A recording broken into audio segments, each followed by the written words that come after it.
You be sure just say just what the tape says. ஒளிநடாக்கள் சொல்லுவதையே சொல்ல நீங்கள் லட்சியமுள்ளவர்களாயிருங்கள். Don't say nothing else. See, because I don't say that of my own. It's him that says it. வேறொன்றையும் சொல்லாதீர்கள். புரிகின்றதா?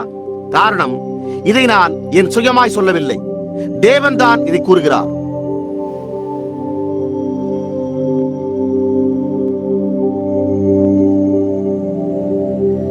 மாலை வணக்கம் நண்பர்களே. இன்றிரவு மீண்டுமா இங்கு இருப்பதற்கு நான் மிகவும் நன்றி உள்ளவனாயிருக்கிறேன். கொஞ்சம் முன்னர் தான் நான் இங்கிருந்து போனேன். நான் நினைக்கிறேன் சுமார் 4 மணிக்கு வெளியே போனேன். பின்னர் நாங்கள் இன்னும் சில நண்பர்களை காண சென்றோம்.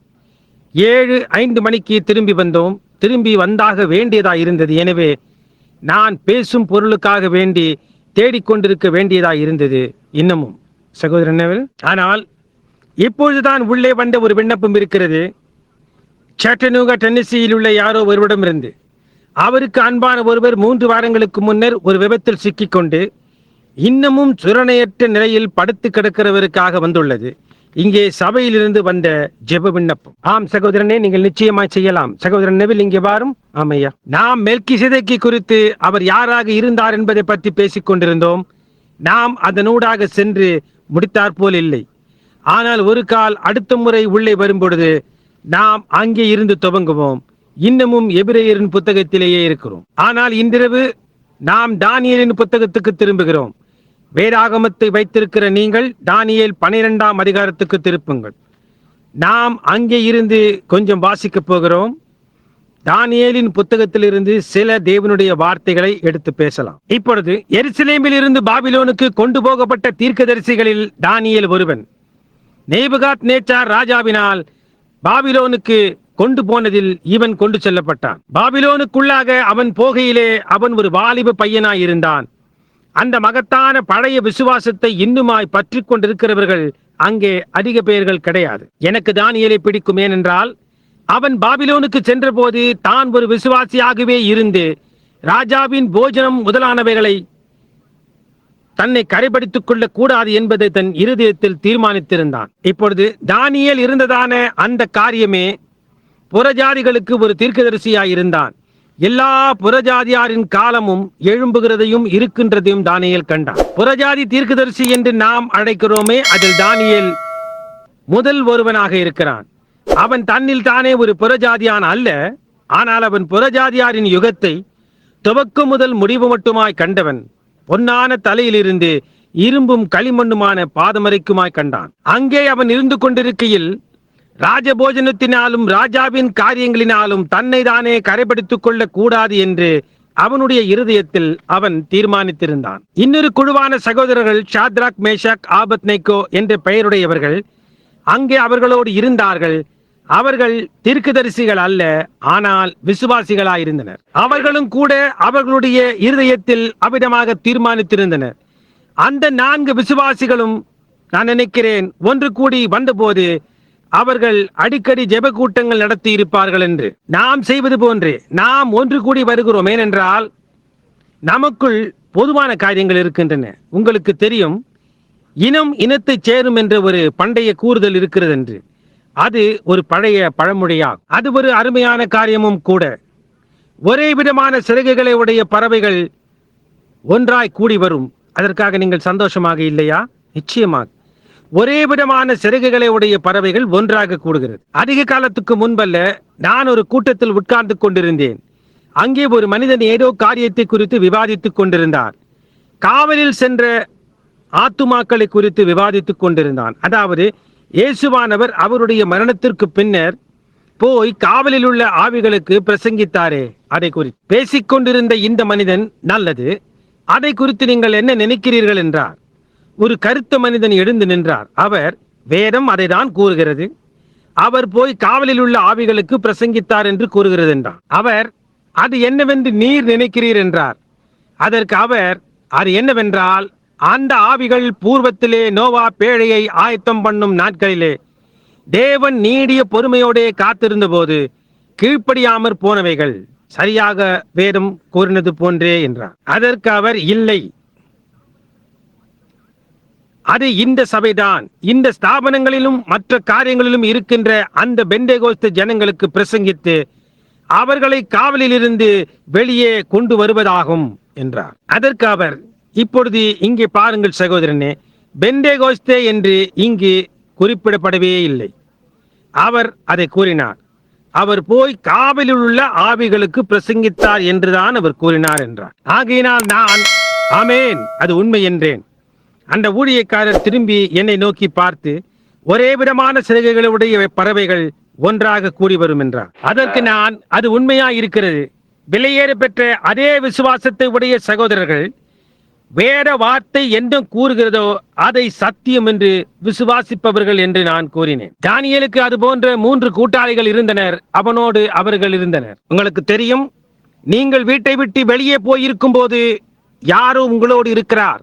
உங்களோடு சேர்ந்து நிற்கும் யாரோ இருக்கிறார். ஒரு உண்மையான நல்ல நண்பன் இருக்கிறார் என்பதை காண்பது அது நன்மையாகவே இருக்கு. ஓ என்னே, அந்நிய தேசங்களில் உன் பக்கத்தில் உன் நெருங்கிய நண்பனாக, உன்னை நேசிக்கிறவனாக உன் பக்கத்தில் நிற்கிற யாரோ ஒருவர் அப்படி நிற்க விரும்புகிறார் என்பதை நீ காணும் போது அது அவ்வளவு பாத்திரமானதாக இருக்கும். விசேஷமாக ஒரு அந்நியன். இந்த சகோதரர்கள் அவர்களுடைய பட்டணத்திலிருந்து கொண்டு போகப்பட்டார்கள். அவர்களுடைய பட்டணம் தீக்கிரையாகிவிட்டது. அவர்களுடைய பாத்திரங்களும் தேவனுடைய பரிசுத்தமான காரியங்கள் இவைகளெல்லாம் பாபிலோனுக்கு கொண்டு போகப்பட்டு நேபுகாத்நேச்சார் ராஜாவின் பொக்கிஷ வீட்டிற்கு கொண்டு போய் வைக்கப்பட்டது. அவன் ஒரு மகத்தான பிரமாதமான புறஜாதி ராஜா. அவன் அதை கொண்டு போனான். இப்பொழுது அவர்கள் தேவனை விட்டு விலகி போன காரணத்தினால் அவர்களுடைய பட்டணம் எரிக்கப்படவும் சபை எரிக்கப்படவும் அவர்களுடைய பட்டணத்திற்கு அவர்களை கொண்டு போகவும் தேவன் அனுமதித்தார். ஆனால் இதுதான் என்னுடைய ஊழியக்காரன் என்று அவருடைய கரங்களை அவர் மேல் போட்டு கூறக்கூடிய ஒரு விசுவாசியை அவர் இன்னமும் உடையவராய் இருக்கிறார். தேவன் எப்பொழுதும் எங்கேயோ ஒரு சாட்சி உடையவராய் இருக்கிறார். இல்லாமல் இருந்ததே இல்லை. எப்படியா இருந்தாலும் அவர் எங்கேயோ ஒருவரை உடையவராய் இருப்பார். ஆனால் தம்முடைய கரங்களை அவன் மேல் போட்டு, இதுதான் என்னுடைய ஊழியக்காரன், நான் கூறுகிறபடியே அவன் செய்வான் என்று கூறக்கூடிய யாரோ ஒருவரை அவர் எப்பொழுதும் உடையவராய் இருப்பார். இப்பொழுது நமக்கு அது பிடிக்கும். அப்படியானால் கவனியுங்கள், இந்த சகோதரர்கள் அங்கே இருந்த பொழுது அவர்கள் ஒரு சோதனைக்குள் ஆக்கப்பட்டனர். கர்த்தராகிய இயேசுவை அவருடைய சொந்த இரட்சகராக உண்மையாகவே ஏற்றுக்கொண்ட ஒரு உண்மையான விசுவாசிக்கு இது ஒரு மிக அழகான மாதிரியாய் இருக்கிறது. அவன் எப்பொழுதும் ஒரு சோதனைக்கு உட்படுத்தப்படுகிறான். சாத்தான் இன்னும் சோதிக்கின்ற அலுவலில் இருக்கிறான். உங்களுக்கு உதவி செய்வதற்காகவே அது வருகிறது. அது உங்களுடைய நன்மைக்கு. தேவனிடத்தில் வருகிற ஒவ்வொரு மகனும் சோதிக்கப்பட வேண்டும், சிஷ்டிக்கப்பட வேண்டும், அடிக்கப்பட வேண்டும். வேறு வார்த்தைகளில் ஒரு சிறு அடியும் சரியாக்குதலும் கொடுக்க வேண்டும். தேவன் ஏதாவது சிட்சையை நமக்கு கொடுத்தால் நம்மால் அதை பொறுத்துக் கொள்ள முடியவில்லை. அப்படியானால் நாம் வேசி பிள்ளைகளாய் இருக்கிறோம், தேவனுடைய பிள்ளைகளாய் அல்ல என்றாகும். இப்பொழுது பரலோகத்துக்கு நேராக தன் முகத்தை உண்மையாகவே நோக்கி இருக்கிற எந்த ஒரு மனிதனும் இங்கே பூமியின் மேல் என்ன நடந்தாலும் அதை குறித்து அவனுக்கு அக்கறை இல்லை. அப்பொழுதும் அவனுடைய முகமானது பரலோகத்தை நோக்கினதாகவே இருக்கும். அவனுடைய நண்பர்கள் அவனை கைவிடலாம், அவனுடைய குடும்பம் அவனை கைவிடலாம், அவனுடைய போதகர் அவனை கைவிடலாம். ஆனால் அங்கே ஒருவர் இருக்கிறார், அவர் கைவிடவே மாட்டார். அது தேவனாயிருக்கிறது. என்னுடைய சிந்தை அந்த தீர்மானத்தை தீர்மானித்த போதுதான் எனக்கு விருப்பம். தானியேல் அவனுக்கு பின்னால் இருந்த எல்லா பாலங்களையும் எரித்து போட்டான். இனியும் திரும்பி போவதாக தானியேலுக்கு திட்டமே இல்லை. அவன் பின்விட்டு வந்த அடிச்சுவிட்டு பாதையை அவன் கவனித்து பார்த்து கொண்டிருக்கவில்லை. கடந்த காலங்களில் இருந்த அந்த காரியங்களை எல்லாம் கைவிட்டு அவன் நோக்கி பார்த்து கொண்டிருந்தான். பரம அழைப்பின் பந்தய பொருளை நோக்கி முன்னேறி சென்றான். அதைதான் நாம் செய்து கொண்டிருக்க வேண்டும். அதைதான் சபையானது செய்து கொண்டிருக்க வேண்டும். நான் கவனித்ததில் அப்படியானால் அவனுக்கு சோதனையை கொடுக்கும்படி சாத்தானுக்கு தேவன் அனுமதி கொடுத்தார். அவர்கள் அவர்களை அக்கினியினால் பரிசோதித்தார்கள். அவர்கள் அவர்களையும் கூட சிங்கங்களின் கெபியில் சோதித்தார்கள்.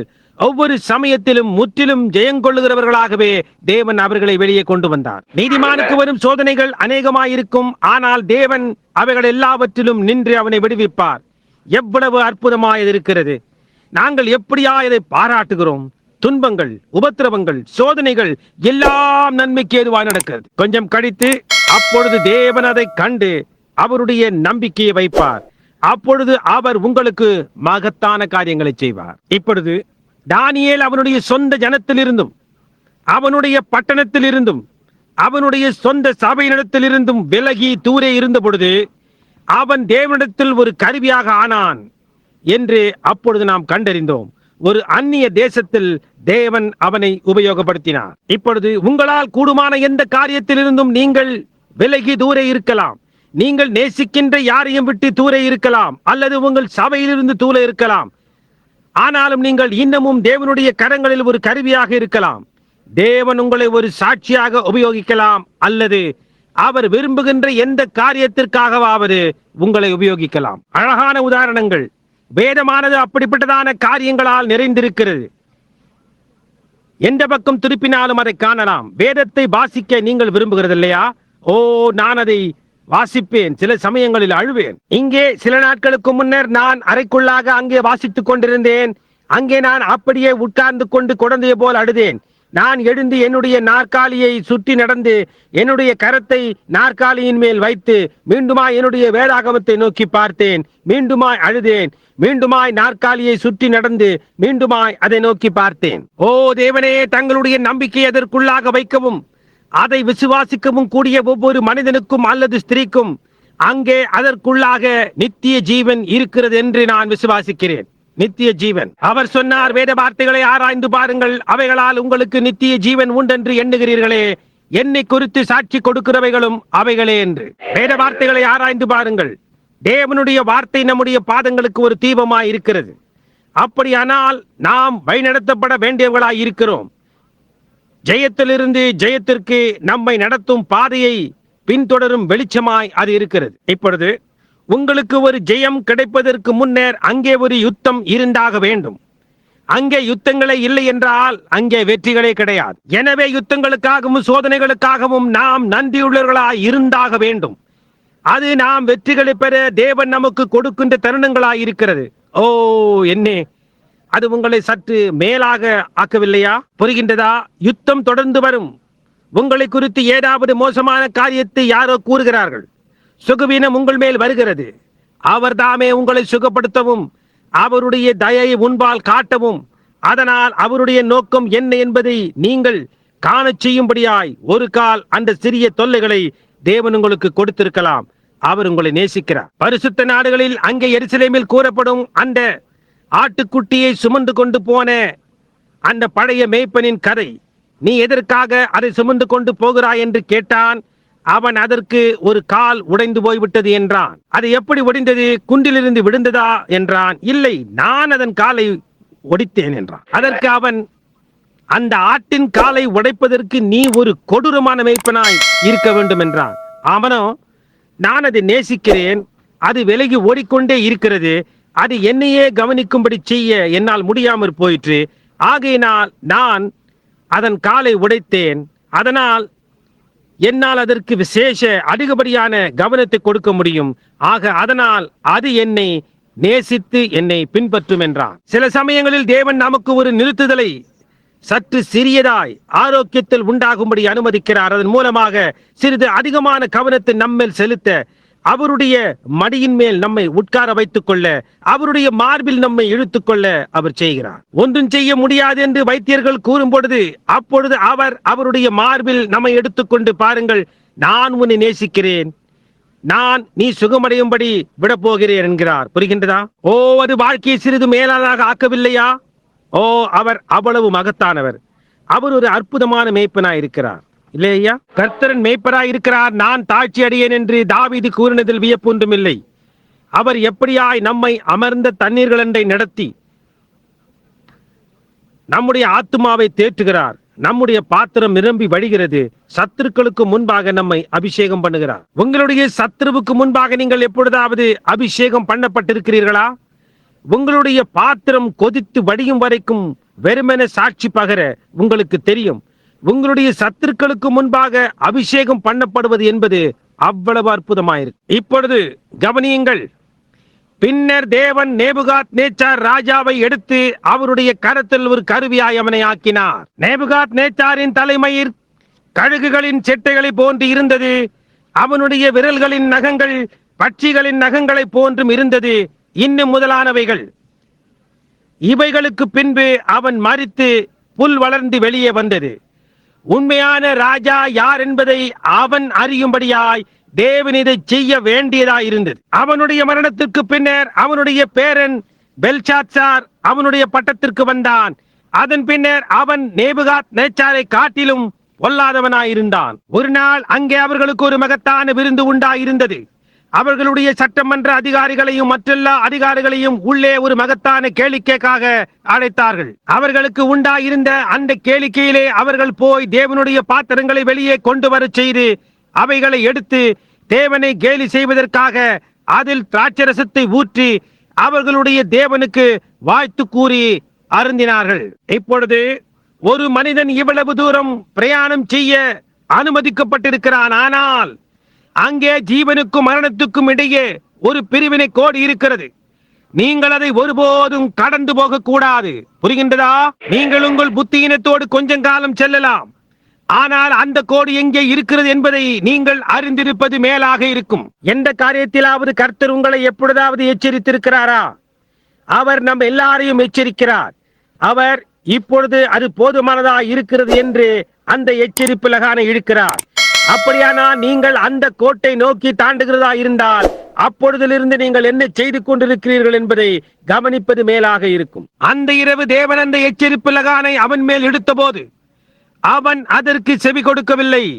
அங்கே போய் கர்த்தருடைய பாத்திரங்களை கொண்டு வந்து அவர்களுடைய தேவர்களுக்கு வாழ்த்து கூறி அவைகளில் மதுபானத்தை ஊற்றி பருகினார்கள். பின்னர் அங்கே ஒரு கையிருப்பு வானத்திலிருந்து இறங்கி கீழே வந்து அந்த சுவற்றின் மேல் மேனே மேனே தெக்கேல் உப்பார்சின் என்று எழுதியது. அதன் அர்த்தம் நீ தராசிலே நிறுக்கப்பட்டு குறைவுள்ளவனாய் காணப்படுகிறாய் என்பதாகும். ஒருவராலும் அதை வியாக்கியானிக்க முடியவில்லை. அது அறியாத பாஷையாயிருந்தது. அங்கே ஒரு மனிதன் இருந்தான். தானியேல் வியாக்கியானிக்கும் வரத்தை உடையவனாயிருந்தான்.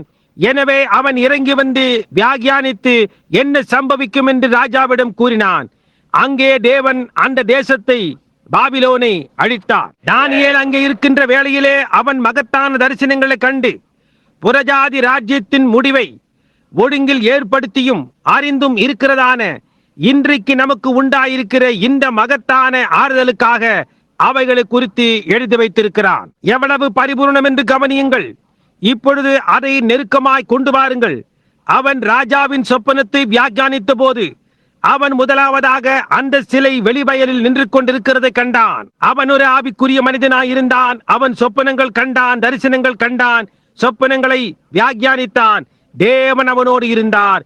யாவரும் அதை அறிந்தும் கூட இருந்தனர். அவன் தரிசனத்தை கண்டபோது தலை பொன்னாகவும் மார்பு வெள்ளியாகவும் வெண்கல தொடைகளும் இரும்பு பாதங்களையும் கண்டான்.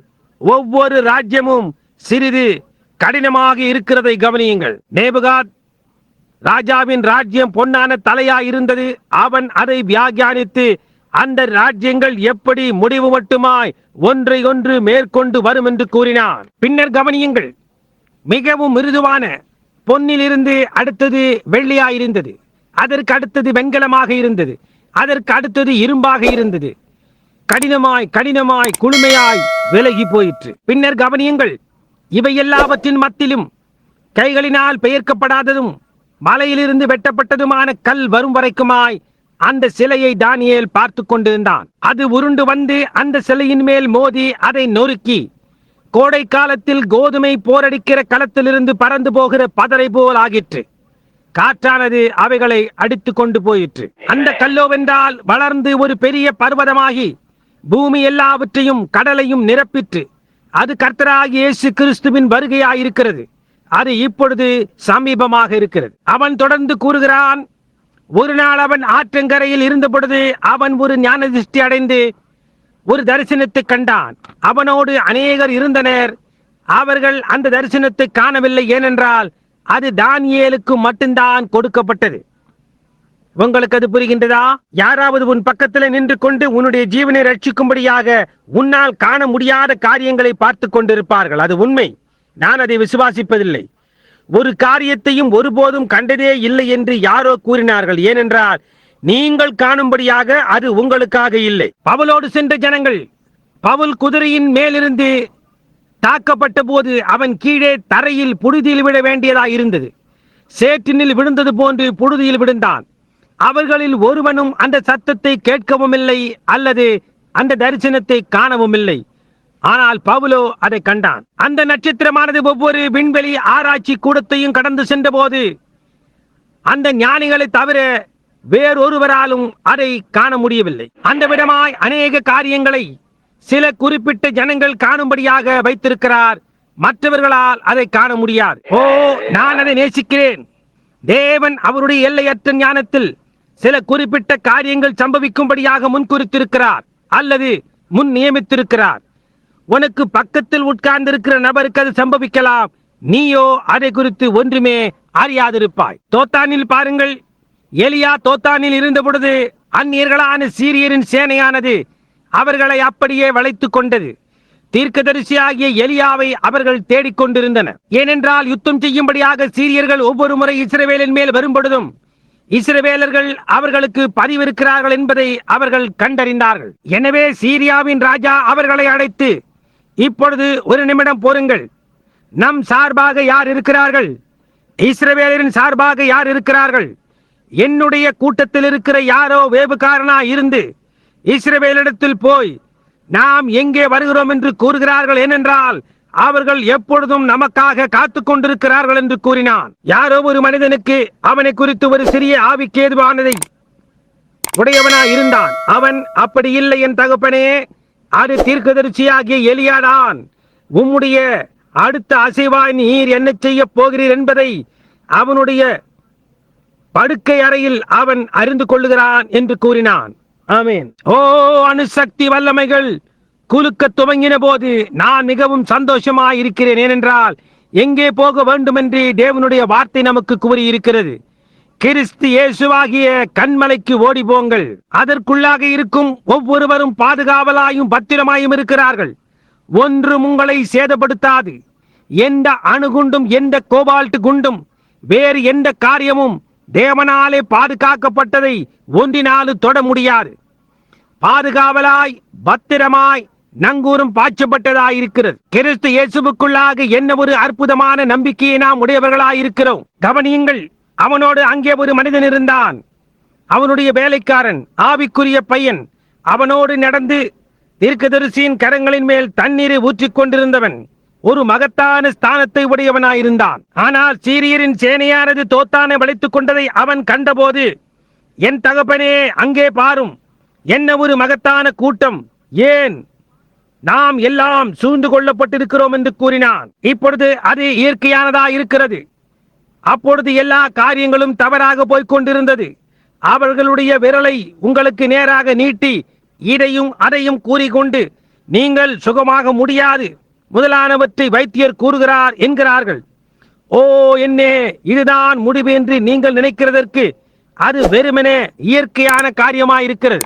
ஆனால் எலியாவோ, அவர்களோடு இருக்கிறவர்களை காட்டிலும் நம்மோடு இருக்கிறவர்கள் அதிகம் என்றான். இப்பொழுது அந்த தீர்க்கதரிசி அல்லது வேலைக்காரனான கேயாசி எப்படி உணர்ந்திருப்பான் என்று நீங்கள் யூகிக்கலாம். அவன் அப்படியே எலியாவை நோக்கி பார்த்து, ஏன் நான் ஒருவரையும் காணவில்லையே என்று கூறினான். அவன், தேவனே, இந்த பையனுடைய கண்களை திறந்தருளும் என்றான். தேவன் ஏதோ காரியத்தை செய்த மாத்திரத்தில், இதோ அது இருக்கிறது, அது பெற்றுக்கொள்.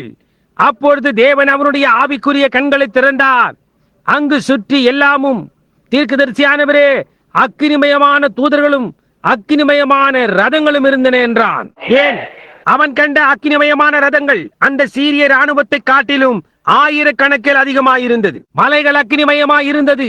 அக்கினிமயமான தூதர்கள், அக்கினிமயமான குதிரைகள், அக்கினிமயமான ரதங்கள். அவருக்கு பயந்தவர்களை சூழ தேவ தூதர்கள் பாளையம் இறங்குவார்கள் என்று வேதம் கூறுகிறது. அதேதான் இன்றிரவு இங்கே ஒரு மனிதன் இருந்து உங்களின் ஊடாக அடிக்கக்கூடிய வல்லமை உடையவனாயிருந்து, இங்கே பாருங்கள், இந்த ஜெப கூடாரத்தை சுற்றி இன்றிரவு தூதர்கள் நின்று கொண்டிருக்கிறார்கள் என்று கூறினால் என்ன சம்பவிக்கும் என்று நான் ஆச்சரியப்படுகிறேன்.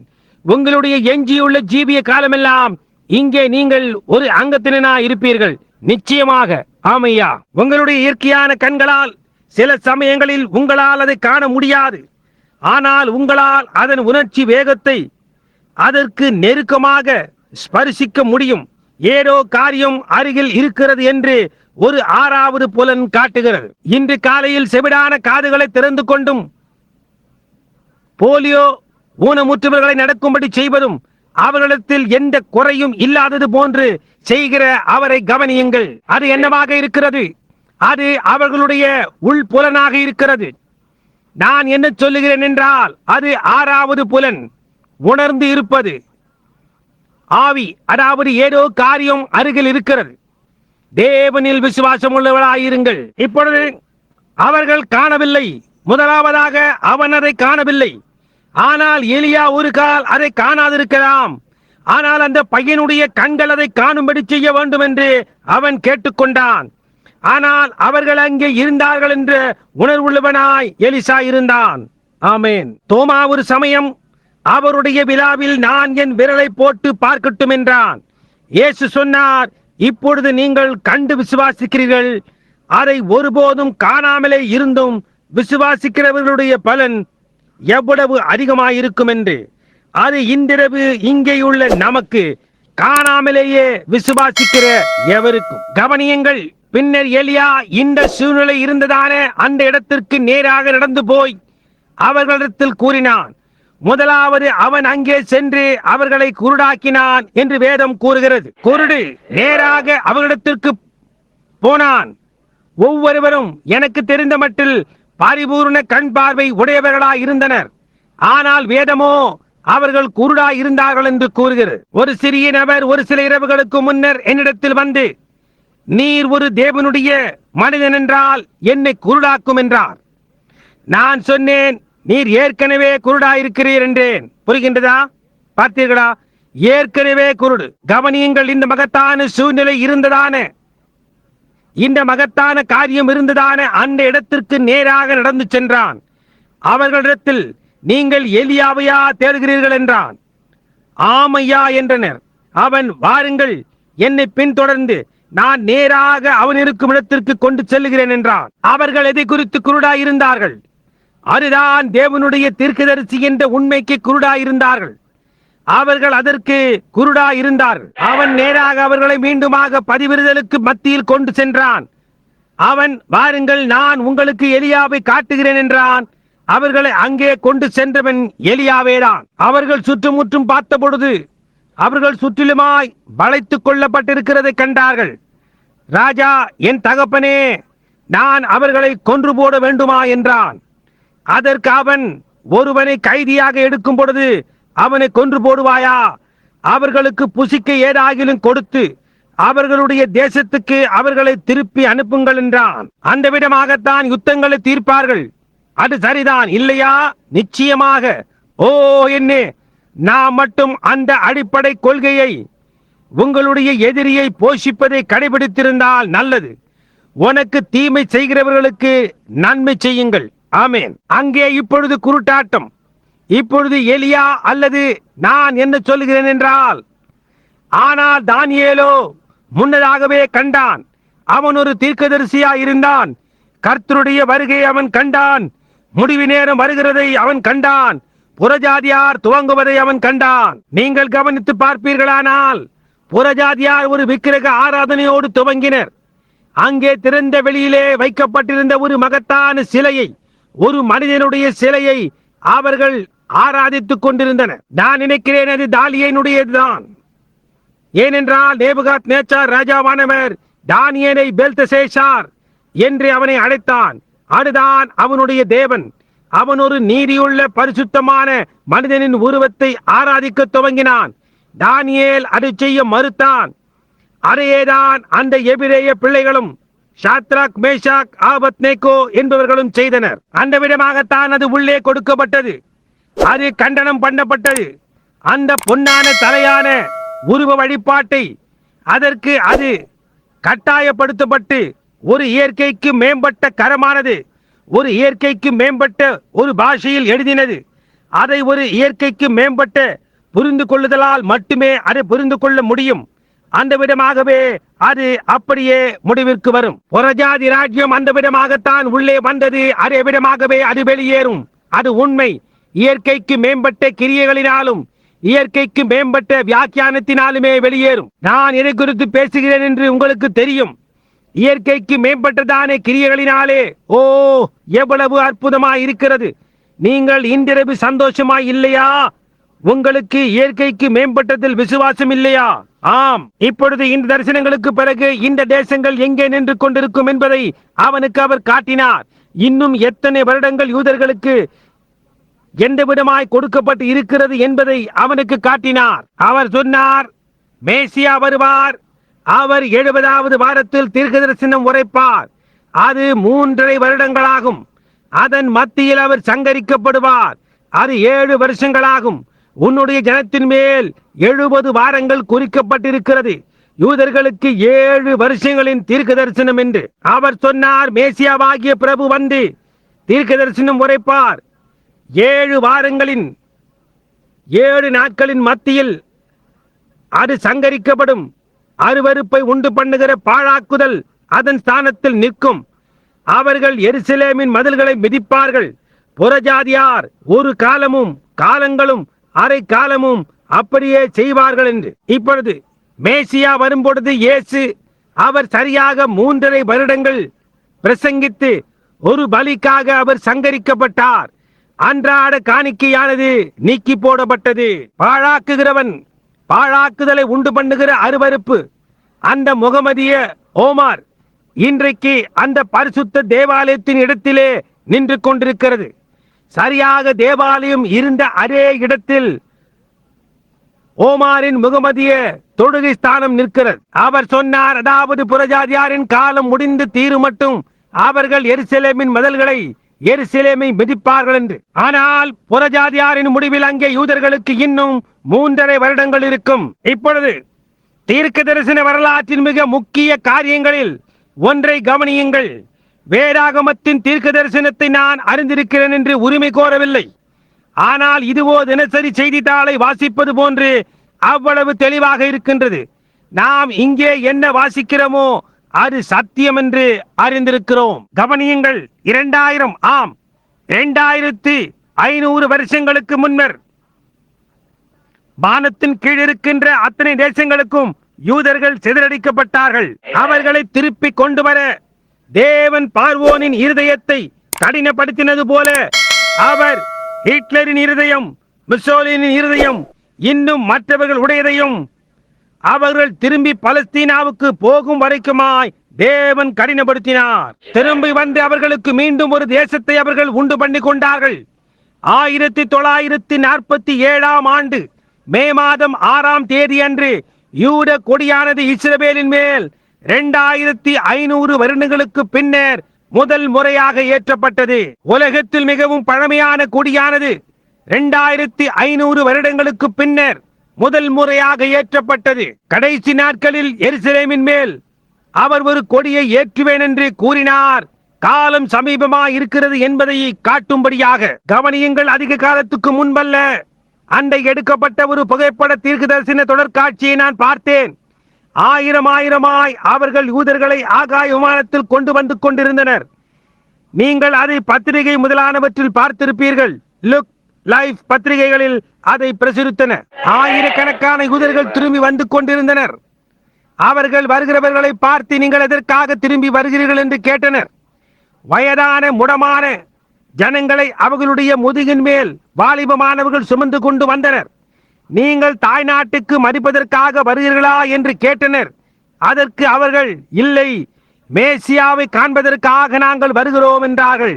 அத்திமரம் அதில் இளங்களை துளிர்விடுவதை நீங்கள் காணும் பொழுது, மற்ற எல்லா மரங்கள் எல்லாம் அதன் இளங்களை துளிர்விடுவதை நீங்கள் காணும் பொழுது காலம் சமீபமா இருக்கிறது, அல்லது வசந்த காலம், கோடை காலம் சமீபமா இருக்கிறது என்று அறிந்திருக்கிறீர்கள். எனவே இந்த காரியங்கள் சம்பவிக்க நீங்கள் காணும் பொழுது உங்கள் தலைகளை உயர்த்துங்கள், உங்களுடைய மீட்பு நெருங்கி வந்து கொண்டிருக்கிறது என்று இயேசு கூறினார். இன்றிரவு இந்த உலகமானது கம்யூனிசத்தால் தேன் கூடு கட்டினது போன்று இருக்கிறது போல.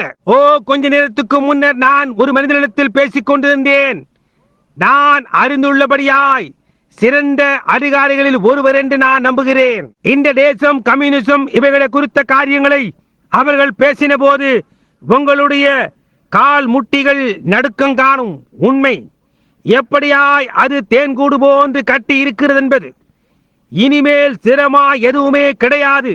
நம்முடைய சொந்த தேசத்திலும் கூட அது கஷ்டம். சிரமாய் நிற்கும் என்று நான் அறிந்துள்ள ஒரே ஒரு காரியம் அங்கே இருக்கிறது. அதுதான் கண்மலையாகிய இயேசு கிறிஸ்து. நாம் அசைவில்லாத ஒரு ராஜ்யத்தை பெற்றிருக்கிறோம். இந்த நாளிலே மற்றெல்லா காரியங்களும் விழுந்து கொண்டிருக்கும் பொழுது நமக்கு ஒரு திட அஸ்திபாரமான கர்த்தராகிய இயேசு கிறிஸ்து இருக்கிறார். அதற்குள்ளாக வாருங்கள் நண்பர்களே. புயலின் நேரத்திலே அது ஒரு அடைக்கலமாக இருக்கிறது. என்ன ஒரு அற்புதமான காரியம்! இவைகளெல்லாம் நிறைவேறுதலுக்கு வருகிறதை அவன் கண்டான். இப்பொழுது நாம் யூதர்களை பார்க்கிறோம். வேதம் கூறுகிறது, அது ஒரு ரோஜாவை போன்று பூ பூக்கும்.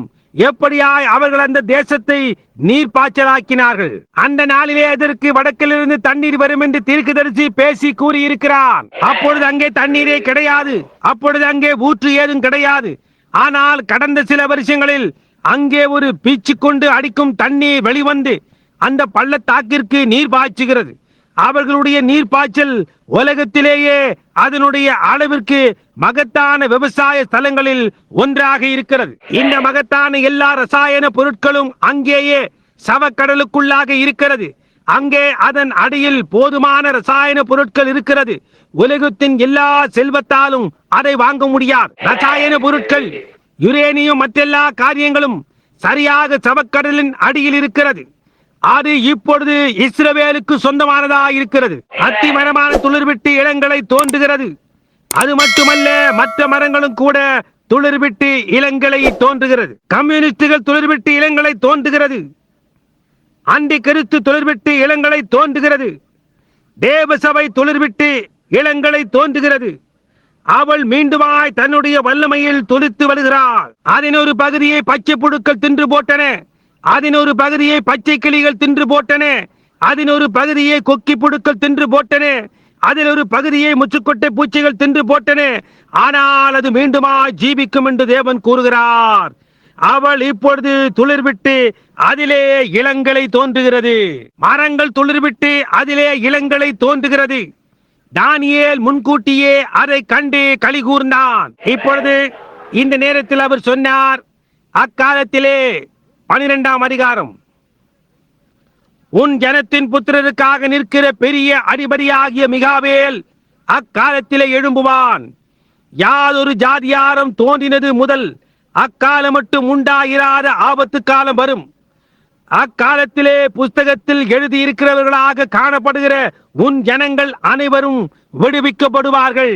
ஓ என்னே, உங்களுடைய பெயர் அவருடைய புத்தகத்தில் எழுதியிருக்கிறபடினாலே நீங்கள் சந்தோஷமாக இல்லையா? இந்த இடத்தில் தானியேல் ஆகிய அவன் அவரை கண்டான். நீண்ட ஆயுசுள்ளவரின் நாட்களுக்கு வந்தான். அவருடைய சிரசின் மயிர் வெண்பஞ்சை போல இருந்தது. அவர் புத்தகங்களை திறந்தார். புத்தகங்களில் எழுதப்பட்டிருக்கிறவர்களின் படியே அவர்கள் ஒவ்வொரு மனிதனும் நியாயம் தீர்க்கப்பட்டான். மகத்தான வெள்ளை சிங்காசன நியாய தீர்ப்பு. புறஜாதி யுகத்தின் முடிவிலே தானியேலுக்கு இந்த நிச்சயம் அளிக்கப்பட்டது. நீங்கள் வீட்டிற்கு போகும்போது நாளைக்கு 11ஆம் அதிகாரத்தை வாசியுங்கள். எப்படி வடதிசை ராஜா வருகிறார் என்று உங்களால் காண முடியும். அது ருஷ்யாவை தவிர வேறொன்றுமில்லை. ஒரு சுழல் காற்றை போல் அதற்கு எதிராக அழுத்தும்படியாக கீழே வருகிறது. மகத்தான அருமையதோன் யுத்தமான சரியாக எருசலேமின் வாசல் அண்டையில் நடக்கும். கவனியுங்கள். ஓ, இதை நான் நேசிக்கிறேன். அக்காலத்திலே புஸ்தகத்தில் ஆட்டுக்குட்டியானவரின் ஜீவ புத்தகத்தில் எழுதியிருக்கிறவர்களாக காணப்படுகிற உன் ஜனங்கள் அனைவரும் விடுவிக்கப்படுவார்கள். பெரிய அதிபதியாகிய மிகாவேல் எழும்பி நிற்பான். எதற்காக? உன் ஜனத்திற்காக. சரி, பூமியின் தூளிலே நித்திரை பண்ணுகிறவர்களாகிய அநேகர் எழுந்திருப்பார்கள். எப்பொழுது? இந்த காலங்கள் சம்பவிக்கும் பொழுது சிலர் நித்திய ஜீவனுக்கும் சிலர் நித்திய நிந்தைக்கும் இகழ்ச்சிக்கும் எழுந்திருப்பார்கள். ஒரு நித்திய ஜீவன் அங்கே இருப்பது எவ்வளவு நிச்சயமாக இருக்கிறதோ அவ்வளவு நிச்சயமாக அங்கே ஒரு நித்திய போய்விடுதலும் இருக்கிறது. உங்களுடைய ஜீவியத்தில் நீங்கள் இயேசு கிறிஸ்துவை எந்த விதமாய் நடத்துகிறீர்களோ அது அதை தீர்மானிக்கிறதா இருக்கிறது. நீங்கள் அவரை நேசித்து மறுபடியுமாய் பிறந்து பரிசுத்த ஆவியை உடையவர்களாய் இருந்தால் நீங்கள் நித்திய ஜீவனை உடையவர்களாய் இருப்பீர்கள். நீங்கள் அவைகளை உடையவர்களாய் இல்லை என்றால் நீங்கள் நித்திய ஜீவனை உடையவர்களாய் இல்லை. உங்களுடைய பெயர் ஆட்டுக்குட்டியானவரின் ஜீவ புத்தகத்தில் எழுதப்பட்டிருந்தால் நீங்கள் அழிவில்லாத ஜீவனை உடையவர்களாய் இருக்கிறீர்கள். அங்கே எழுதப்பட்டிருக்கவில்லை என்றால் நீங்கள் அடையாளம் கண்டு கொள்ளப்பட மாட்டீர்கள். அது என்ன? அந்த தீர்க்க தரிசனங்கள் எல்லாம், எல்லா காரியங்களும் சரியாக இந்த நேரம் வரைக்குமாய் நிறைவேறிவிட்டன. பொன்னான தலையானது கடந்து போய்விட்டது. தானியேல் இருக்கும் என்று கூறினது போன்று பாபிலோனிய ராஜ்யம் போய்விட்டது. அதை தொடர்ந்து மேதிய பெர்சியர்கள் வருவார்கள் என்று அவர் கூறினார். பாபிலோனிய ராஜ்யத்தை அவர்கள் தொடர்ந்து வந்தனர். அவர்கள் விழுந்து போனார்கள். யாருக்கு? கிரேக்கர்களுக்கு, மகா அலெக்சாண்டருக்கு. அவர்களும் விழுந்து போனார்கள். யாருக்கு? ரோமர்களுக்கு. ரோமர்கள் உலகம் முழுவதுக்குமாக சென்றார்கள். கிழக்கத்திய மேற்கத்திய ரோமாபுரியாக 2 கால்கள், இரும்பும் களிமண்ணுமான பாதங்கள் இருந்தன. 10 விரல்களும் 10 ராஜ்யங்களாம் என்று அவர் கூறினார். அவைகள் ஒன்றோடொன்று கலக்காது. அவர்கள் ஒருவர் இன்னொருவரோடு கலப்பு திருமணம் செய்து கொள்வார்கள். ரோமானிசமும் புரொட்டஸ்டன்டிசமும் என்று அவர் கூறினார். இந்த காரியமானது நடந்து கொண்டிருக்கின்றதான அந்த நாளில் கரங்களால் பெயர்க்கப்படாத மலையிலிருந்து வெட்டப்பட்ட கல் அப்பொழுது உருண்டு உள்ளே வந்து அந்த காரியத்தை துண்டு துண்டுகளாக உடைத்தது. அந்த உருவ சிலைக்கு அதுதான் சம்பவித்தது. எனவே என் சகோதரரே, நமக்கு இன்றிரவு தொல்லைகள் இருக்கிறது. யுத்தங்களும் யுத்தங்களின் செய்தியும், பல இடங்களில் பூமி அதிர்ச்சிகளும், இடுக்கமான நேரமும், ஜாதிகளிடையே தத்தளிப்பும் உண்டாகும். நான் கடல் கடந்து இப்பொழுதுதான் வந்திருக்கிறேன். அவர்களுடைய காலணிகளுக்குள்ளே நடுங்கிக் கொண்டிருக்கிற தேசங்களை தவிர நான் வேறு ஒன்றையும் காணவில்லை. அடுத்து என்ன சம்பவிக்க போகிறது என்று அவர்கள் அறியாதிருக்கிறார்கள். ஆனால் அடுத்து என்ன சம்பவிக்க போகிறது என்பதை நாம் இன்றிரவு அறிந்திருக்கிறபடியினால் நாம் நன்றி உள்ளவர்களாய் இருக்க வேண்டும் அல்லவா?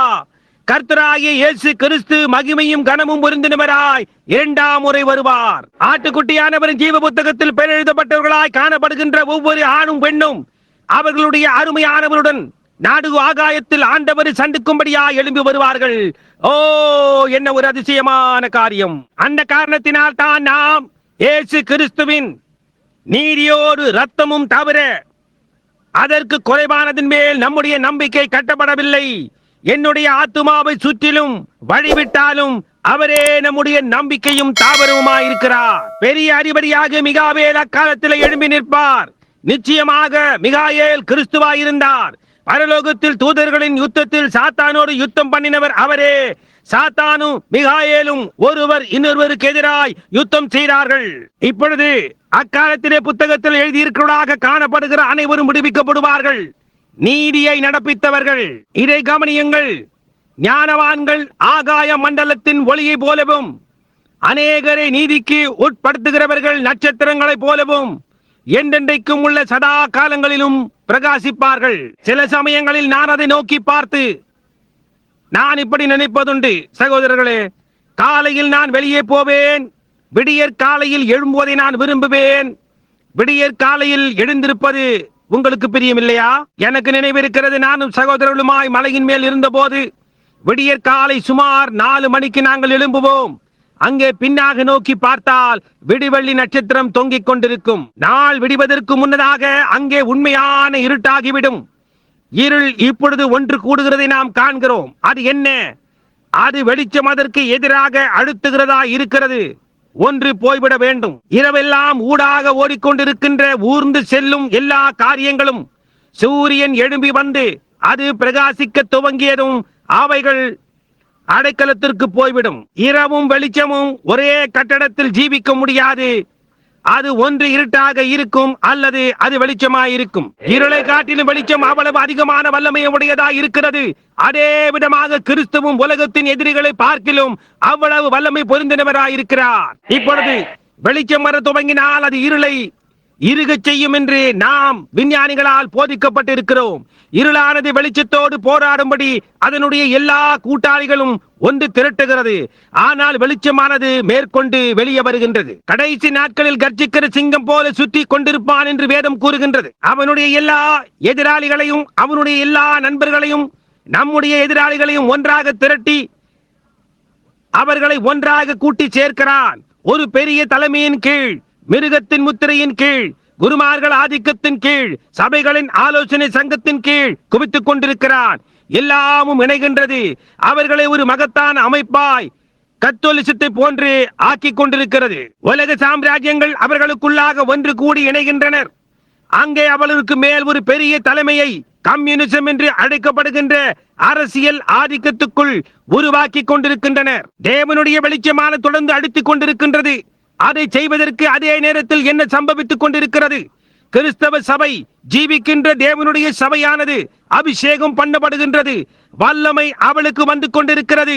அவள் பரிசுத்த ஆவியை பெற்றுக் கொள்ளுகிறாள். கடந்த வருடம் முழு சுவிசேஷ ஆதிக்கத்தில் 10,500,000 பேர்கள் மனம் மாறினார்களாம்.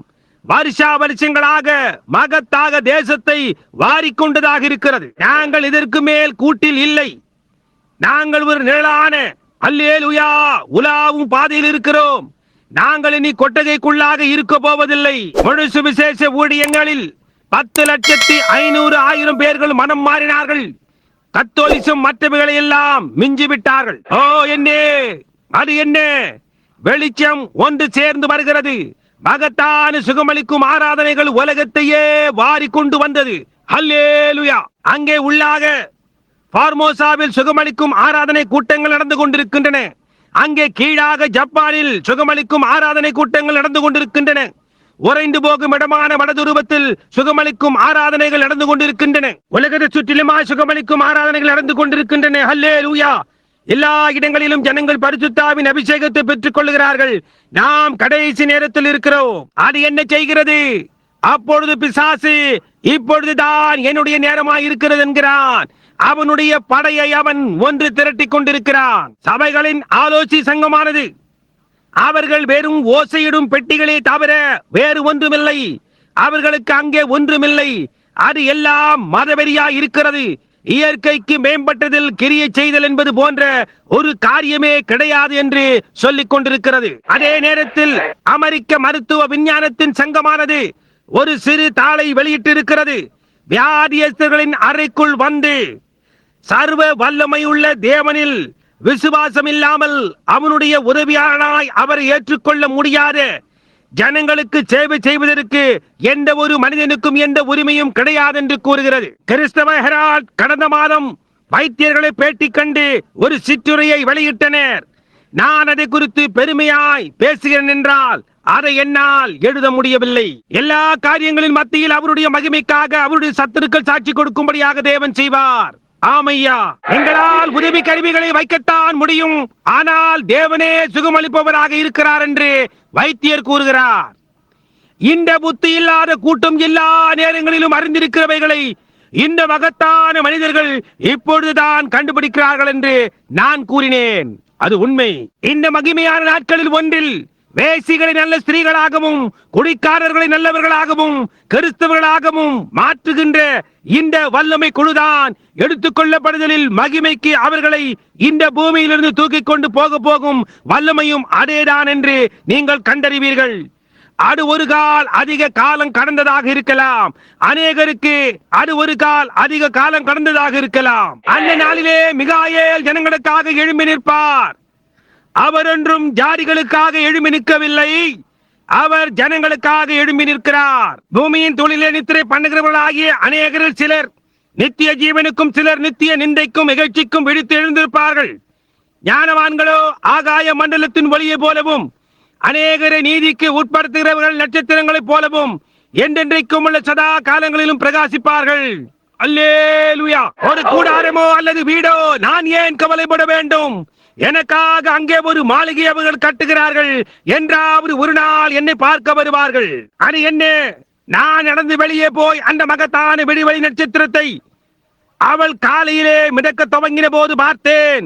விடிவெளி நட்சத்திரம் என்ன செய்தது? வந்து கொண்டிருக்கின்ற சூரியனின் பிரதான வெளிச்சத்தின் பிரதிபலிப்பு தான் விடிவெளி நட்சத்திரமாய் இருக்கிறது. அது சரியா? விடிவெளி நட்சத்திரம் அவ்வளவு பிரகாசமாய் இருப்பதற்கு காரணம் அது ஏன் என்று உங்களுக்கு தெரியுமா? சூரியன் அதற்கு அவ்வளவு நெருக்கமாக இருக்கிறது. அது ஒரு அழித்துக் கொண்டே இருக்கிறது.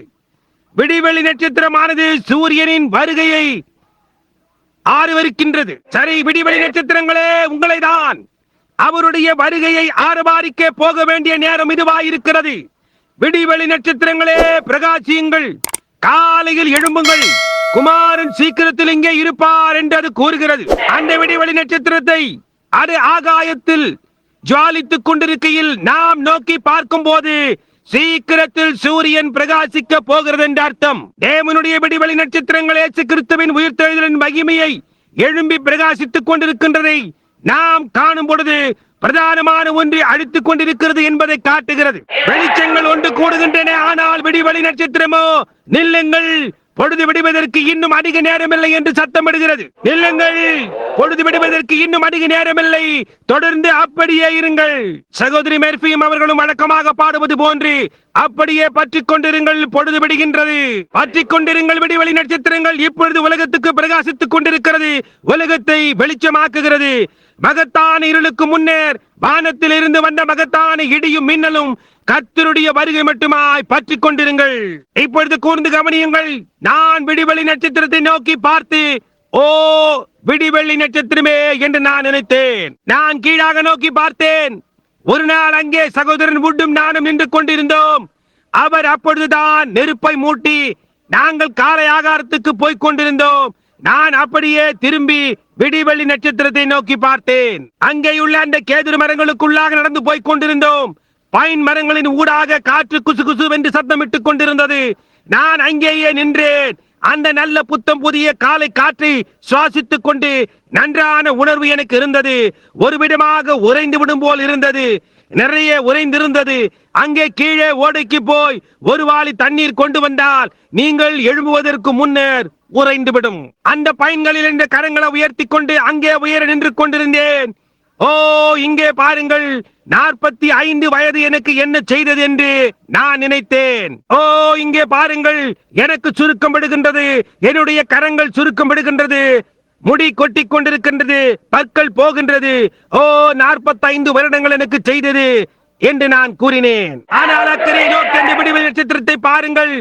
அதை தேவன் தம்முடைய கரத்திலிருந்து ஊதி அது பிரகாசிப்பதாக என்று கூறினாரே, அந்த நாளன்று அது அழகாயும் பிரகாசமாயும் இருந்தது போலவே இருந்தது. அப்பொழுது நான் இந்த வேத வாக்கியத்தை நினைத்தேன். ஆனால் நாம் ஞானவான்களாய் இருந்து அநேகர் நீதிக்கு திருப்புகளாய் இருந்தால் நாம் நட்சத்திரங்களை காட்டிலும் என்றென்றைக்குமாய் பிரகாசிப்போம் என்று தேவன் வாக்களித்திருக்கிறார் என்று நான் கூறினேன். விடிவெளி நட்சத்திரமே, இப்போது நீ பிரகாசித்துக் கொண்டிருக்கின்றாய், ஆனால் நாங்கள் அங்கே வருமட்டாய் காத்திரு.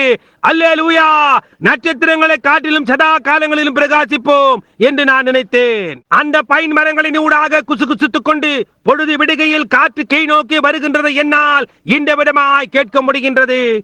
ஆற்றினக்கரையிலே அங்க ஒரு தேசம் இருக்கிறது.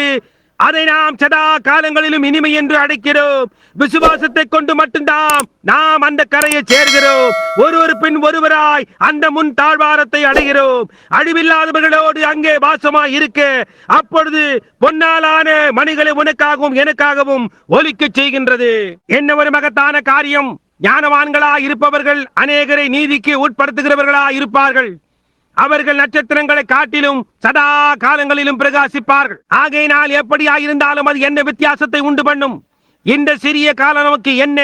இந்த பழைய பூமியின் தூள், முதுகெலும்பில்லாத கிருமி அழிந்து போய் மண்ணுக்கு திரும்புகிற சிறிய பழைய அழிந்து போகும் சரீரம் புழுக்கள் அதை தின்று போடும். ஓ, என்ன எனக்குள்ளாக இருக்கின்ற எல்லாவற்றோடும் எழும்பி தேவனுடைய மகிமைக்காக பிரகாசிக்கட்டும். மரித்தோரிலிருந்து எழுந்த இயேசு கிறிஸ்துவை ரூபகாரப்படுத்த சுவிசேஷத்தை பிரசங்கிப்பதன் மூலமாகவும் வியாதியஸ்தரை சுகப்படுத்துவதன் மூலமாகவும் பரிசுத்த ஆவியானவர் தாமே அவருடைய வல்லமைகளையும் மகிமைகளையும் மாற்றி அனுப்பும்படியாக பாரமான யாவற்றையும் பக்கமாக தள்ளிவிடுவோம். ஓ, என்னே சதா காலங்களிலும் பிரகாசிப்பார்கள். தானியேலாகிய நீயோ வென்றால் முடிவு காலம் மட்டும் இந்த வார்த்தைகளை புது பொருளாக வைத்து வைத்து இந்த புஸ்தகத்தை முத்திரை போடு. அப்பொழுது அநேகர் இங்கும் அங்கும் ஓடி ஆராய்வார்கள், அறிவும் பெருகுவோம் என்றான். அப்பொழுது தானியேலாகிய நான் ஆற்றுக்கு இக்கரையில் ஒருவனும் ஆற்றுக்கு அக்கரையில் ஒருவனுமாகிய வேறே 2 பேர் நிற்க கண்டேன். சணல் வஸ்திரம் பரிசுத்த ஆவி தரித்தவரும் ஆற்றின் தண்ணீர்களின் மேல் ஜனங்களும் கூட்டங்களுமாய் நிற்கிறவருமாகிய புருஷனை ஒருவன் நோக்கி, ஜனங்களின் மேல் பரிசுத்த ஆவி, ஓ அல்லேலூயா, பரிசுத்த ஆவி. வெளிப்படுத்தல் 15:16 அடர்த்தியும் திரளானவர்களும் தண்ணீர் என்றால் அடர்த்தியும் கூட்டமுமான ஜனங்கள் என்று கூறுகிறது. இங்கே ஒருவர் வெண்மையான சணல் வஸ்திரம் தரித்தவராய் தண்ணீர்களின் மேல் நின்று கொண்டு அவருடைய கரங்கள் பரலோகத்தை நோக்கி இருக்க மேலும் கீழுமாய் தன்னை தானே அசைத்துக் கொண்டு இவைகளெல்லாம் நிறைவேறி இனி காலம் செல்லாது ஆகும் பொழுது என்றென்றைக்கும் ஜீவித்திருக்கிறவர் பேரில் ஆணையிட்டார். அல்லேலூயா. இனி காலம் செல்லாது, தேசங்கள் உடைவதையும் அதே போன்று காரியங்கள் சம்பவிப்பதையும் காணும் பொழுது தேவ ரகசியம் ஏற்கனவே நிறைவேறியாயிற்று என்று ஆணையிட்டார். தேவ ரகசியம் அது என்ன? தேவன் உங்களுக்குள்ளாக மகிமையின் நம்பிக்கையா இருந்து பரிசுத்த ஆவியின் அபிஷேகத்தை பிரகாசித்துக் கொண்டிருப்பதே ஆகும். பின்னர் அவர் இவைகள் எல்லாம் சம்பவிக்கும் பொழுது இனி காலம் செல்லாது என்று கூறினார். தங்கள் தேவனை அறிந்திருக்கிற ஜனங்கள் என்று தானியேல் கூறுகிறான். கடைசி நாட்களில் அநேகர் இங்கும் அங்கும் ஓடி ஆராய்வார்கள், அறிவும் பெருகிவோம். ஆனால் தங்கள் தேவனை அறிந்திருக்கிறவர்கள் திறன் கொண்டு கடைசி நாட்களில் அதற்கு ஏற்றபடி செய்வார்கள். அவர்கள் அதற்கு ஏற்றபடி செய்வார்கள். விசுவாசத்தின் பிரசித்தி பெற்ற செயல்கள் இன்றைய உலகத்தை சுற்றிலுமாய் மீண்டும் மீண்டுமாய் நடந்து கொண்டிருக்கின்றன. தேசங்கள் எல்லாவற்றிலும் மகத்தான கூட்டங்கள். குருடர்கள் காண்கிறார்கள், செவிடர்கள் கேட்கிறார்கள், முடவர்கள் நடக்கிறார்கள். எல்லா விதமான வாழ்க்கையிலும் ஈடுபடுபவர்கள் உள்ளே வருகின்றனர். அவர்கள் பரிசுத்த ஆவியை பெறுகின்றனர். ஏழையும் தரித்திரனும் மட்டுமல்ல, லட்சாதிபதியும் எல்லாரும் பெற்றுக் கொள்ளுகின்றனர். தேவனுடைய மேலாடையை எடுத்து ஒவ்வொருவர் மேலும் போட்டு அவர்கள் ஒவ்வொருவருக்கும் கல்யாண விருந்திற்கு ஒரு அழைப்பை கொடுத்துக் கொண்டிருக்கிறார். என்றாவது ஒரு நாள் மகத்தான பிரதான ஆசாரியரான மெல்கிசேதேக்கு வருவார். இந்த மகத்தான மகிமையின் நாட்களின் ஒன்றில் நாம் புத்தம் புதியதாய் ராபோஜனத்தை அவரோடு கூட தேவனுடைய ராஜ்யத்தில் புசிப்போம். ஓ, தேவனுடைய ராஜ்யத்தில் இருப்பதற்காக இன்றிரவு நான் அவ்வளவு சந்தோஷமாய் இருக்கிறேன். ஆமையா, ஏதோ மகத்தான நாளில், ஏதோ அதிசயமான நாளில் இனி காலம் செல்லாததாகிவிடும். பாருங்கள், நாம் நித்தியத்திலிருந்து வெளியே வந்தோம். உலகம் என்று ஒன்று உண்டாவதற்கு முன்னர் நாம் இருந்தோம். உங்களுக்கு தெரியுமா, தேவன் மனிதனை தம்முடைய சொந்த சாயலில் உண்டு பண்ணினார். யோபு தனக்கு ஞானம் இருக்கிறது என்று நினைத்த பொழுது அவர் யோபுவினிடத்தில் நீ எங்கே இருந்தாய் என்று கேட்டார். நான் பூமியை அஸ்திபாரப்படுத்துகிற போது, அதை செய்வதற்கு முன்னர் தேவபுத்திரர் எல்லாரும் கம்பீரித்த போது, விடியற் காலத்து நட்சத்திரங்கள் ஏகமாய் பாடின பொழுது நீ எங்கே இருந்தாய் என்றார். விடியற் காலத்து நட்சத்திரங்கள் சந்தோஷத்தால் கம்பீரித்தது.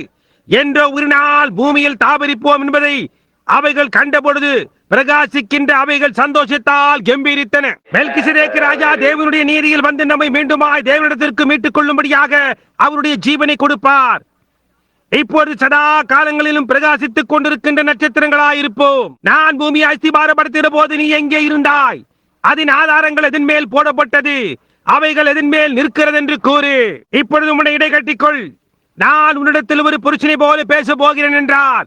யோபு ஒரு செத்த மனிதனை போன்று முகங்குப்புற விழுந்தான். ஆனால் அதை தாங்க முடியாமல் போயிற்று. தேவன் அங்கே இருந்தார். அங்கேதான் காரியம். பூமியை அஸ்திபாரப்படுத்துகிற போது நீ எங்கே இருந்தாய்? இந்த மகிமையான சுவிசேஷமானது பழைய ஏற்பாட்டின் தீர்க்கதரிசிகளால் தீர்க்க தரிசனமாய் கூறப்பட்டது. அது காலங்களாக வந்து கொண்டிருந்தது. இதோ இன்றிரவு இங்கே இருக்கின்றது. அது தேவனால் ரூபகாரப்படுத்தப்பட்டது. அவள் உலகத்தையே சுற்றி வந்தாள். அவர்கள் அதை வெளியே எரித்து போட முயற்சித்தார்கள். ஆனால் பெருங்காற்றான ஒரு நாளில் ஒரு தீயை அணைக்க முயற்சித்து பார். ஒரு காட்டில் உள்ள காய்ந்து போன மரத்தின் தீயை அணைக்க முயற்சித்து பார். ஏன் உங்களால் முடியாது? எவ்வளவு அதிகமாக நீங்கள் அதனோடு போராடுகிறீர்களோ அவ்வளவு அதிகமாக காற்று அதற்கு கொடுக்கும். நீங்கள் அதற்கு அதிகமான காற்றை கொடுத்து அது இன்னமும் கடினமாக எரியும். அந்த ஒரே காரியம்தான். மலையின் மேல் நாங்கள் வழக்கமாக ஒரு சிறிய தீயை உண்டாக்குவோம்.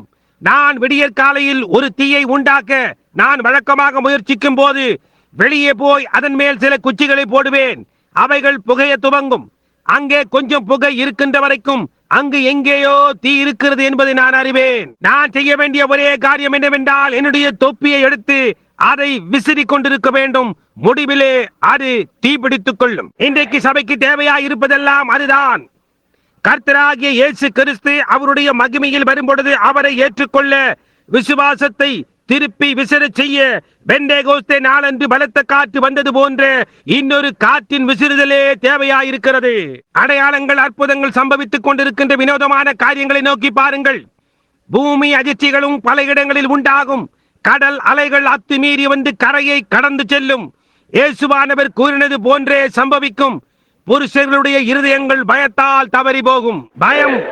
ஓ, கோபால்ட் வெடிகுண்டை யார் முதலில் தூக்கி எறிய போகிறார்கள்? என்ன சம்பவிக்குமோ? ஒரு சில மணி நேரத்தில் முழு உலகம் அக்கினியால் அழிந்திருக்கும். ஏன்? அந்த குண்டு விமானத்திலிருந்து வெளியே வருவதற்கு முன்னதாகவே நாம் தேவனுடைய சமூகத்தில் இருப்போம். அது உண்மை. அது என்னவாக இருக்கும்? அது ஒன்றுமாய் இருக்காது. ஆனால் நாம் இந்த பழைய மாம்சமான மேலாடையை கீழே போட்டு விடுவோம். நாம் கீழே போட்டுவிட்டு எழும்பி நித்தியமான பரிசை பெற்றுக் கொள்வோம். ஆகாயத்தின் ஊடாக கடந்து செல்கையில் பிரிவுபசாரம் என்று ஆர்ப்பரிப்போம். இனிய ஜெப வேளை அதெல்லாம் தீர்ந்து போயிருக்கும். நாம் வீட்டிற்கு போவோம். இந்த பழைய சரீரத்தை கீழே கிடத்தி அதை ஒரு கிரீடம் மேலங்கிக்காக பண்டமாற்ற செய்வோம். அது ஒருபோதும் தேய்ந்து போகாது. கர்த்தராகிய இயேசு கிறிஸ்துவின் சமூகத்தில் மகிமையின் வீதிகளில் நடக்க சதா காலங்களாய் எல்லாவற்றை காட்டிலும் பிரகாசித்து அழியாமையாய் ஜீவிக்கும்படியாக ஒரு வயதான மனிதனில் இருந்து ஒரு வயதான ஸ்திரீயில் இருந்து ஒரு வாலிப நபராய் மீண்டும் திரும்புவோம். உன்னதத்தில் உள்ள தேவனுக்கு மகிமை உண்டாவதாக. நமது மத்தியில் அவர் மகத்தான காரியங்களை செய்தார் என்று பாடுவோம். இன்றைக்கு நாம் பிரயாணத்தில் எல்லா காரியங்களையும் எல்லா கரத்திலும் தேவனுடைய வல்லமையோடு ரூபகாரப்படுத்திக் கொண்டு இருக்கையிலே நாம் சுற்றுமுற்றும் பார்த்து நாம் எங்கே இருக்கிறோம் என்று பார்ப்போமாக. அத்தி மரம் துளிர்விட்டு இளங்களை தோன்றுவதை பாருங்கள். மற்ற மரங்களும் துளிர்விட்டு இளங்களை தோன்றுவதை பாருங்கள். ஜாடிகள் துளிர்விட்டு இளங்களை தோன்றுவதை பாருங்கள். பரிசுத்த ஆவி சபை துளிர்விட்டு இளங்களை தோன்றுவதை பாருங்கள். செய்ததையே செய்கிறதும் திரும்பி வருகிறதும் அதே அடையாளங்களும் அற்புதங்களுமாய் பெந்தேகோஸ்தை நோக்கி பாருங்கள். அல்லேலூயா. ஜெபம் செய்வோமாக. பரலோக பிதாவே, இயேசு கிறிஸ்துவின் உயிர்த்தெழுந்த வல்லமைக்காகவும் அவருடைய மகத்தான பிரதானமானவராய் இருப்பதற்காகவும் அவருடைய பரிசுத்த ஆவியின் அபிஷேகத்திற்காகவும் இன்றிரவு நாங்கள் உமக்கு நன்றி செலுத்துகிறோம். நீர் இப்பொழுது இருக்கிறதினாலும் ஒரு ஜீவிக்கின்ற என்றென்றைக்கும் ஜீவிக்கின்ற எங்களுடைய அறிக்கைகளின் பேரில் பரிந்து பேசுகிறதினாலும் நாங்கள் உமக்கு நன்றி செலுத்துகிறோம். அக்கினி தீபங்களை போன்று எங்களை பிடித்த உம்முடைய சுகமளிக்கும் வல்லமைக்காக கர்த்தாவே நாங்கள் உமக்கு நன்றி செலுத்துகிறோம். எங்களை பாதாளத்தில் இருந்து கொண்டு வந்து எங்களை உயரே எடுப்பி எங்களுடைய பலத்தை புதுப்பித்து வல்லமையை எங்களுக்கு கொடுத்து நாங்கள் புறப்பட்டு போய் இங்கே இந்த இருளிலே பிரகாசிக்கும்படி செய்தீர். இதற்காக நாங்கள் உமக்கு நன்றி செலுத்துகிறோம். பிதாவே, ரட்சிக்கப்படாதிருக்கிற ஒவ்வொருவரையும் நீர் ஆசீர்வதிக்க வேண்டும் என்று நாங்கள் ஜெபிக்கிறோம். ரட்சிக்கப்பட்டிருக்கிற யாவரையும் ஆசீர்வதியும். இதை அழியும் பிதாவே, எல்லா வியாதியஸ்தையும் சுகப்படுத்தும் மகிமையை பெற்றுக் கொள்ளும். இந்த சிறிய ஜெப கூடாரத்தை ஆசீர்வதியும். ஜனங்களை ஆசீர்வதியும். போதகராகிய சகோதரன் நெவிலை ஆசீர்வதியும். கண்காணிகளையும் தர்மகர்த்தாக்களையும் ஆசீர்வதியும். இதை அழியும் கர்த்தாவே, உம்முடைய சுகமளிக்கும் கரங்களை அவர்கள் மீதில் வையும். ஒரு கால் பிசாசு வந்து சிறிய பாகுபாடுகளை உண்டாக்கினால் அதை இப்பொழுதே கீலேயாத்தின் பிசின் தைலத்தினால் சொஸ்தப்படுத்தும் கர்த்தாவே. அவர்கள் மேல் உம்முடைய அபிஷேக தைலத்தை ஊற்றியருளும். அவர்களை இருதயத்தில் தாழ்மையாயும் ஆத்துமாவில் இனிமையாயும் உள்ளவர்களாய் ஆக்கும். கர்த்தராகிய இயேசுவின் அடிச்சுவடுகளில் அவர்கள் நடப்பார்களாக. சரீர பிரகாரமான காரியங்கள் அவர்களுக்கு சம்பவித்து அவர்கள் சுகவீனமாகுகிறார்கள். இயேசுவின் ரத்தத்தை பூசும்படியாக தேவனுடைய தூதன் தாமே அவர்கள் அருகில் நிற்பார்களாக. இதை அழியும். எல்லா வியாதிகளையும் சுகப்படுத்தும். அங்குள்ள அந்த தேவையை கண்டு நான் அக்கரவயர்களில் போயிருக்கும் பொழுது எனக்கு உதவி செய்யும் கர்த்தாவே. இந்த நாளிலே எங்களுக்கு என்ன ஒரு தேவை இருக்கிறது? லட்சக்கணக்கானோர்கள் மரித்து போனார்கள். கிறிஸ்துவை அறியாமலேயே இன்றைக்கு 144,000 அஞ்ஞானிகள் இன்றைக்கு மரித்து போனார்கள். எனக்கு உதவி செய்யும் அன்புள்ள தேவனே. எங்கள் எல்லாரையும் ஒன்று சேர்த்து ஆசீர்வதியும். என்றோ ஒரு நாள் எங்களை இந்த பூமியிலிருந்து எழுப்பி கர்த்தாவே, அக்கறையிலே உம்மோடு கூட உம்முடைய சிங்காசனத்திலே உயர உன்னதங்களிலே இயேசு கிறிஸ்துவிற்குள் உட்கார வையும். இதை அழியும் பிதாவே, அந்த நேரம் வரைக்குமாய் சுகமும் பலனும் எங்களுடையதாய் இருப்பதாக. ஏனென்றால் நாங்கள் இயேசுவின் நாமத்தில் கேட்கிறோம். ஆமென். இப்பொழுது கவனியுங்கள் ஒரு வினாடி. இங்கே எத்தனை மெத்தடிஸ்டுகள் இருக்கிறீர்கள்? உங்கள் கரங்களை மெத்தடிஸ்டுகளை உயர்த்துங்கள். எத்தனை பாப்டிஸ்டுகள் இங்கே இருக்கிறீர்கள்? உங்கள் கரங்களை உயர்த்துங்கள். இங்கே எத்தனை பிரெஸ்பிட்டேரியன்கள் இருக்கிறீர்கள்? உங்கள் கரங்களை உயர்த்துங்கள். நாசரீன்கள் எத்தனை பேர்கள்? உங்கள் கரங்களை உயர்த்துங்கள். எத்தனை பெந்தேகோஸ்துகள் இருக்கிறீர்கள்? உங்கள் கரங்களை உயர்த்துங்கள். எத்தனை லூதரன்கள் இருக்கிறீர்கள்? உங்கள் கரங்களை உயர்த்துங்கள். நாம் எல்லாரும் இங்கே இருக்கிறோம். நல்லது. பாருங்கள், ஒரு மகத்தான பெரிய குழு எல்லாம் கலந்ததாக எல்லாரும் ஒரே இடத்தில் உன்னதங்களில் உட்கார்ந்து கொண்டு ஆசீர்வாதத்தில் களி கூர்ந்து கொண்டிருக்கிறோம். இப்பொழுது மெத்தடிஸ்டுகள் பாப்டிஸ்டுகளோடும் பாப்டிஸ்டுகள் லூதரன்களோடும் கரங்கொழுக்கும்படி நான் விரும்புகிறேன். அப்படி சுற்றி திரும்பி ஒருவர் இன்னொருவருடைய கரங்களை குலுக்குங்கள். இந்த வழியாய் அப்படியே திரும்பி குலுக்குங்கள். இப்பொழுது நாம் அதை பாடிக்கொண்டிருக்கையில் கரங்கொலுக்குங்கள். அது உங்களுக்கு நன்மையான உணர்வை உண்டாக்குகிறது அல்லவா? உங்களுடையதெல்லாம் என்பது போன்றதான உணர்வை இது உங்களுக்கு உண்டாக்கவில்லை. இங்கே எத்தனை கிறிஸ்தவர்கள் இருக்கிறீர்கள்? உங்கள் கரங்களை உயர்த்துங்கள். கர்த்தராகிய இயேசு கிறிஸ்து மேல் விசுவாசம் வைத்திருக்கிற அனைவரும் உங்கள் கரங்களை உயர்த்துங்கள். ஓ என்னே, என்ன ஒரு அற்புதமான காரியம். இப்பொழுது நாம் நம்முடைய வித்தியாசப்பட்ட வீடுகளுக்கு இங்கிருந்து பிரிந்து போகையிலே ஜெபத்தோடு நாம் போவோமாக.